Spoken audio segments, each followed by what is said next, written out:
Good morning and welcome to our online classes organized by Bagadiya Bal Vidya Niketan. Last time we have continued with our lesson second of history, that is new kings and kingdoms, नए राज्य और राजवंश. और उसमें हमने पढ़ा था how they raised.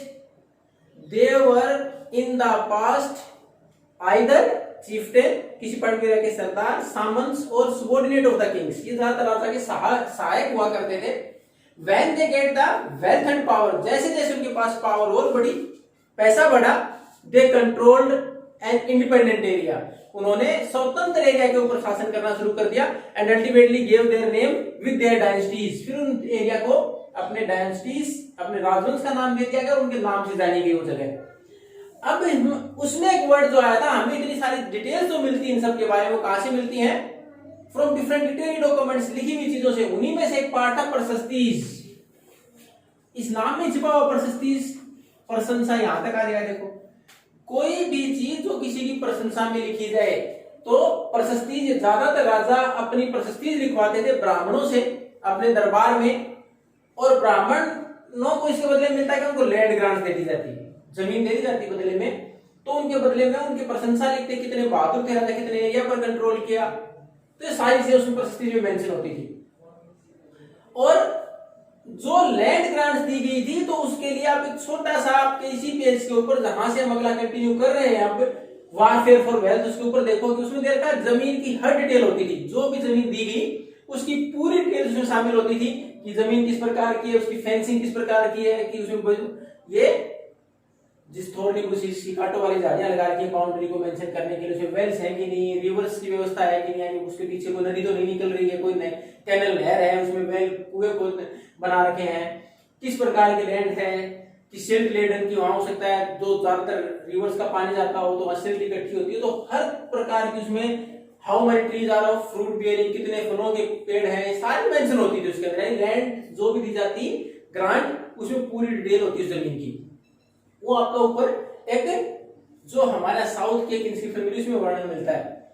अब उसके बाद प्रशस्तीज के बाद, प्रशस्ति तो हमेशा प्रशंसा में लिखी होती, राजा की कमियां उसके अंदर मेंशन नहीं होती थी. अब उसी समय की 12th सेंचुरी में ही एक पोएम थी संस्कृत में, long poem was there in Sanskrit regarding the rule in Kashmir. Kashmir वाला जो इलाका था उसमें जो शासन रहा उसके बारे में 12वीं शताब्दी में ही एक बड़ी संस्कृत में कविता लिखी थी. किसके द्वारा लिखी थी? वो कल्हण. अब देखो, प्रशस्ति में प्रशंसाएं थी, यानी राजा के विरोध में कुछ नहीं होता था, कि राजा की कमियां उसमें मेंशन नहीं होती थी. लेकिन कल्हण ने जो लिखी, ये क्या था? इसने clearly according to the facts लिखा, और इसे डाटा इंस्क्रिप्शंस के द्वारा, मैन्युस्क्रिप्ट्स के द्वारा, या फिर किसी भी डॉक्यूमेंट, पुराने दस्तावेज कोई और मिला उसके द्वारा, और इवन आई विटनेस, अगर कोई व्यक्ति ऐसा मिला इसने उस शासन को ऑब्जर्व किया, उन सब से डिस्कस करने के बाद ये सारे अकाउंट्स लिखे थे. और इसमें हालांकि आपकी बुक में इसका नाम नहीं दे रखा है, कि जो इसने सारी डिटेल इकट्ठी की थी उस बुक का नाम क्या था? वो था राज तरंगिणी. कल्हण ने जो बुक लिखा नाम था राज तरंगिणी. उसने मेंशन किया, वो संस्कृत की एक लंबी पोएम थी, लेकिन उसमें उसने प्रशंसा नहीं लिखी. क्रिटिकल का होता आलोचना करना. He was critical to the king and his policies. बहुत सारी नीतियां ऐसी होती राजा की, उनकी आलोचना भी की कि राजा में ये कमियां थी, इस प्रकार उसने इंप्लीमेंट की पॉलिसी से इस सेक्शन ऑफ द सोसाइटी, इस सामाजिक वर्ग को नुकसान भी हुआ. तो वो क्रिटिकल था, यानी उसने सही अकाउंट लिखा है. प्रशंसा भी लिखी, लेकिन जहां आलोचना की जगह थी तो आलोचनाएं भी लिखी कल्हण ने. हालांकि ऐसा बहुत कम होता था उस टाइम पर, ज्यादातर प्रशस्ति ही मिलती थी. लेकिन कुछ एक राइटर ऐसे भी रहे जिन्होंने बिना किसी विदाउट एनी डिस्क्रिमिनेशन की राजा के बारे में स्वतंत्र तौर पर लिखा. तो ये था आपका इससे पहले. अब देखो, वारफेयर फॉर वेल्थ, जो हमारा नेक्स्ट टॉपिक है, वारफेयर फॉर वेल्थ. वारफेयर युद्ध, और किसके लिए? फॉर वेल्थ, धन संपत्ति के लिए युद्ध लड़ना. अब आपने पढ़ा कि हर रियासत, हर किंगडम्स की, हर राज्य की क्या थी? कुछ सीमाएं थी, कुछ लिमिटेशंस थी, पार्टिकुलर एरिया था, एक एरिया तक सीमित थे वो. अब उसके अंदर आप टैक्स लगाएं, एक लिमिट होती है कि आपने particular 5%, 10%, 15%, what ever taxes were imposed. लेकिन उन्होंने दूसरा तरीका क्या देखा कि अगर हमें वेल्थ को और बढ़ाना है, the another way is to just fight the war and control other areas and then after collect taxes from there and use those resources, कि वहां के संसाधनों के ऊपर कंट्रोल करें, उससे वेल्थ को इकट्ठा करें। तो उसके लिए वो युद्ध लड़ते थे।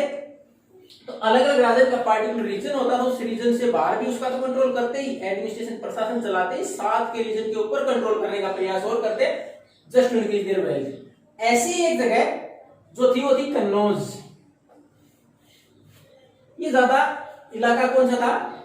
ये गंगा का मैदानी इलाका था, उपजाऊ जमीन थी, agriculture can be more improve there, बहुत ज्यादा इंप्रूव की जा सकती थी, प्रोडक्शन बढ़ाया जा सकता था।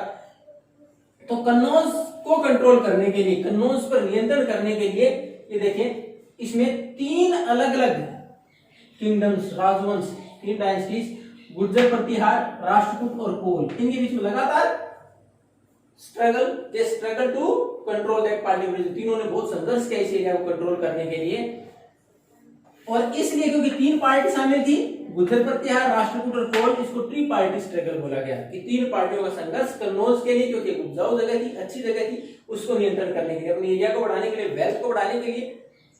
Agriculture was the main source of revenue at that time, सबसे ज्यादा टैक्स एग्रीकल्चर से आता था।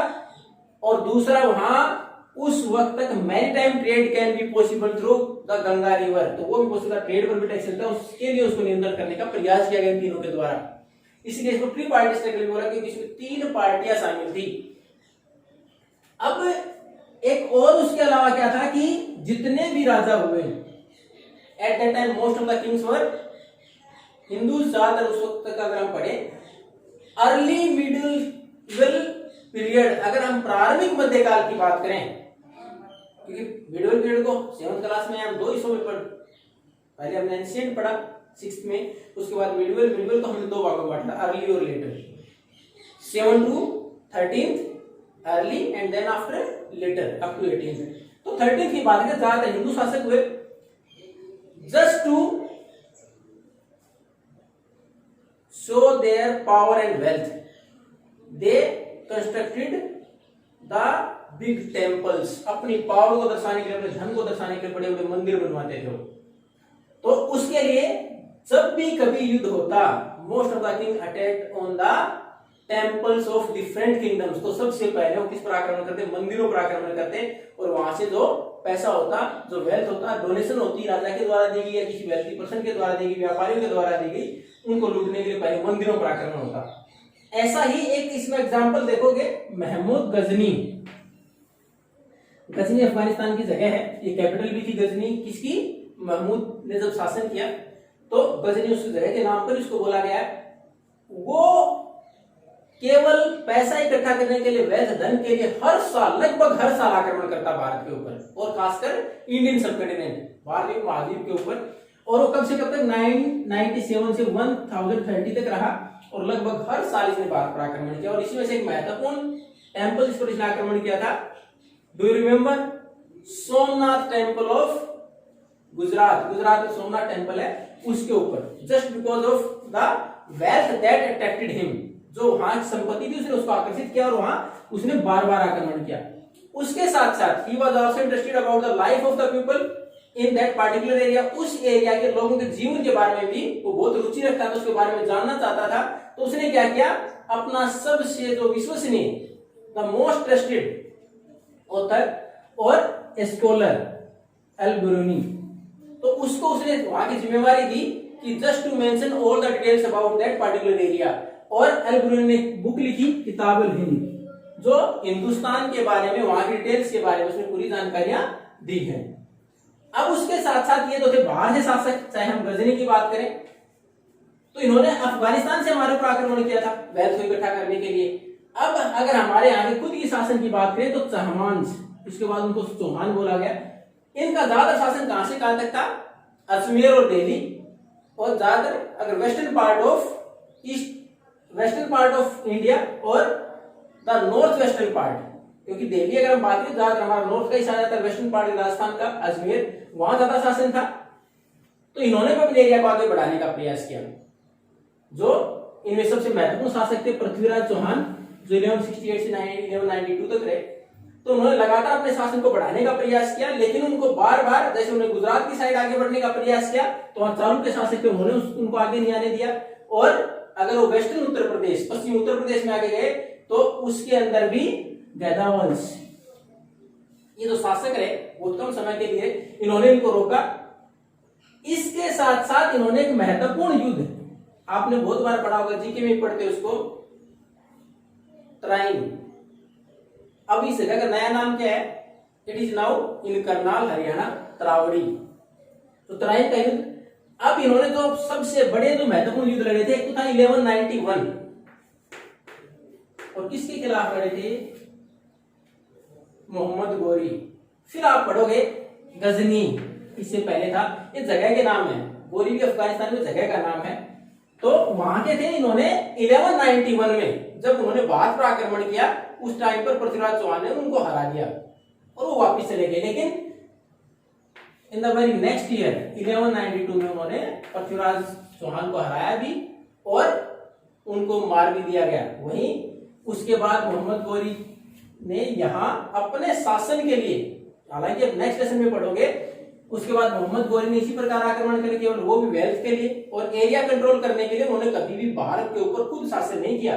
1192 में जब उन्होंने पृथ्वीराज चौहान को हराया, उसके बाद आप सल्तनत पीरियड जो पढ़ोगे भारत में, उसकी शुरुआत किसने की थी? मोहम्मद गोरी ने। खुद शासन नहीं किया, लेकिन उसका नाम कहीं नहीं आएगा कि सल्तनत काल में कभी मोहम्मद गोरी हुए हैं, लेकिन उन्होंने अपना दास, स्लेव, एज वेल एज इस कमांडर ऑफ आर्मी, आज सेना के सेनापति थे, उसका स्लेव के तौर पर सबसे ज्यादा अपने बेटे से ज्यादा विश्वास करते थे। स्लेव डायनेस्टी की स्थापना की थी किसने? अलाउद्दीन खिलजी। उनको यहां छोड़ के गए। तो ये सारे उसके बाद पढ़ोगे सल्तनत पीरियड में, अब का नहीं है। लेकिन अब तक केवल हम कि हमारे यहाँ वारफेयर फॉर वेल्थ युद्ध के किस प्रकार लड़े जाते हैं, अपने रिसोर्सेज को इकट्ठा करने के लिए, वेल्थ को इकट्ठा करने के लिए। उसमें हमने एक एग्जांपल पढ़ा उत्तर प्रदेश का कन्नौज, जहां के लिए 3 महत्वपूर्ण गुर्जर प्रतिहार, राष्ट्रकूट और कोल, इन तीनों के बीच में संघर्ष होता, क्योंकि ये most fertile land of India, सबसे ज्यादा उपजाऊ जमीन थी, और मोस्ट ऑफ द टैक्सेस और revenue is collected from land. तो ज्यादातर उस वक्त रेवेन्यू का सोर्स ही था, लैंड के ऊपर जो टैक्स लगता था। इसलिए इसको ट्री पार्टी स्ट्रगल बोला गया, क्योंकि 3 पार्टियां शामिल थी इसमें। उसके बाद नेक्स्ट हमने देखा कि वेल्थ इकट्ठा करने का एक तरीका और था, दूसरे एरिया पर आक्रमण करें, उस एरिया को कंट्रोल करें और वहां के रिसोर्सेज पर कब्जा कर लें। ऐसा मोहम्मद गजनी ने किया, हर साल लगभग भारत पर आक्रमण करता था और इसने लगभग 17 बार भारत पर आक्रमण किया था, और हर बार केवल वेल्थ, ज्यादा मंदिरों को टारगेट किया। भारत में मंदिरों में बहुत पैसा आज भी है और पहले भी था, क्योंकि we keep blind faith in temples. हमारा अंधविश्वास होता है कि हमारी सारी मनोकामनाएं वहां जाने से पूरी हो जाती हैं। तो उसमें जो अमीर हमारे ट्रेडर्स थे वो भी उसके अंदर कंट्रीब्यूट करते, डोनेट करते, किंग थे वो भी डोनेट करते, पैसा बहुत होता था, उसके लिए आक्रमण किया गया। उसके बाद हमने पढ़ा मोहम्मद गोरी, हालांकि इसमें ज्यादा नहीं, पृथ्वीराज चौहान का वर्णन दे रखा है। उनको हराया किसी था? मोहम्मद गोरी 92 में। और उसके बाद नेक्स्ट लेसन जब पढ़ोगे तो उसमें आएगा सल्तनत काल की शुरुआत होगी। लेकिन उससे पहले इस लेसन में भी एक टॉपिक और बचा है हमारा, कि हमारा जो चोल राजवंश था उसकी शुरुआत कैसी हुई, हाउ इट इमर्ज्ड, किस प्रकार आगे आया और किस प्रकार उसने अपनी पावर को बढ़ाया। We will continue with that particular topic in the next class. Thank you and have a nice day.